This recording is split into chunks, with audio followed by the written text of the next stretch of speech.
Bihar assembly ఎన్నికలకు గడువు దగ్గర పడుతున్నా మహాగఠబంధన్లో మాత్రం సీట్ల పంచాయతీ తెగటం లేదు. దీంతో కాంగ్రెస్ ఆర్జేడీల మధ్య ఫ్రెండ్లీ పోరు తప్పేలా లేదు. అంతేకాదు, ఇదే కూటమిలోని జార్ఖండ్ ముక్తి మోర్చా పొత్తుతో సంబంధం లేకుండా పోటీలోకి దిగింది.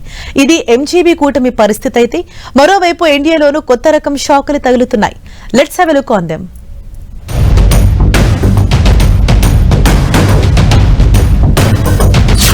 బీహార్లో రెండు కూటముల్లో అయోమయం.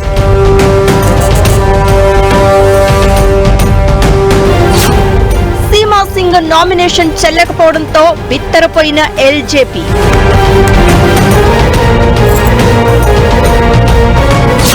జార్ఖండ్ ముక్తి మోర్చా ఒంటరిగా పోటీకి దిగడంతో కాంగ్రెస్ కి షాక్.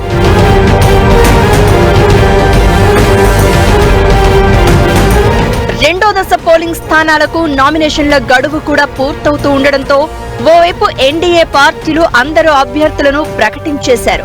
అయితే మహాగఠబంధన్లో మాత్రం గందరగోళం అలానే ఉంది. ఎన్నికలు పట్టుమని 20 రోజులు కూడా లేవు. అయినా అధికారికంగా కాంగ్రెస్ ఆర్జేడీ సీట్ల పంచాయతీ తెగలేదు. మరోవైపు జార్ఖండ్ ముక్తి మోర్చా 6 సీట్లలో నామినేషన్లు వేసేసింది. అంతేకాదు, అసలు జార్ఖండ్ లో కూడా పొత్తుపై ఆలోచిస్తామంటూ వార్నింగ్ ఇచ్చింది. దీంతో మహాగఠబంధన్ నుంచి ఓ పెద్ద పక్షం తప్పుకున్నట్లయింది. ఈ పార్టీకి అన్ని చోట్ల పోటీ చేయడం, గెలవడం కంటే కూడా బలమైన ఓట్ బ్యాంక్ ఉందన్న కారణంతోనే పొత్తులోకి ఎంజీబీ వెళ్లింది. కానీ ఇలా సొంతంగానే పోటీ చేయడం మిగిలిన 237 స్థానాల్లో ప్రభావం చూపొచ్చు. అయితే పైకి మాత్రం జేఎంఎం కూటమిలోనే ఉందన్న సంకేతాలను ఆర్జేడీ, కాంగ్రెస్ ఇస్తున్నాయి.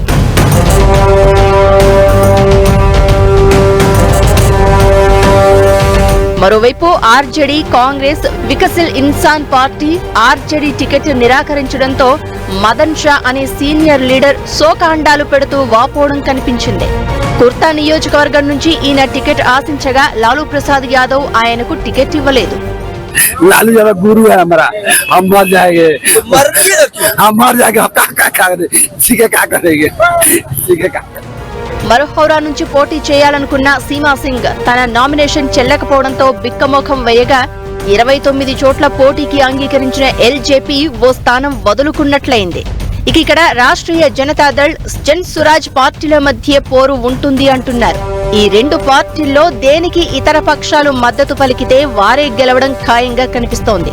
కనీసం డమ్మీ నామినేషన్ వేసిన మరో క్యాండిడేట్ ని అయినా పోటీకి నిలబెట్టాల్సిందనే విమర్శలను ఎల్జేపీ ఎదుర్కొంటోంది.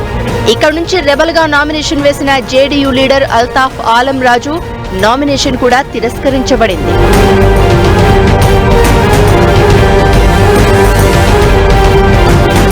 మరోవైపు ఇక్కడి జనాభాలో 18% ఉన్న ముస్లింల ఓట్లను టార్గెట్ చేస్తూ పోటీకి దిగిన ఏఐఎంఐఎం 32 నియోజకవర్గాల్లో క్యాండిడేట్లను నిలబెడుతున్నట్లు ప్రకటించింది. 16 జిల్లాల్లోని 32 సీట్లకు ఏఐఎంఐఎం చిన్నా చితకా పార్టీలతో కలిసి పోటీ చేస్తుంది.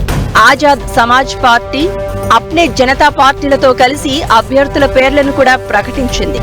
ఈ థర్డ్ ఫ్రంట్ మహాగఠబంధన్ ఓట్లను చీల్చుతుంది అనే అంచనాలు ఉన్నాయి.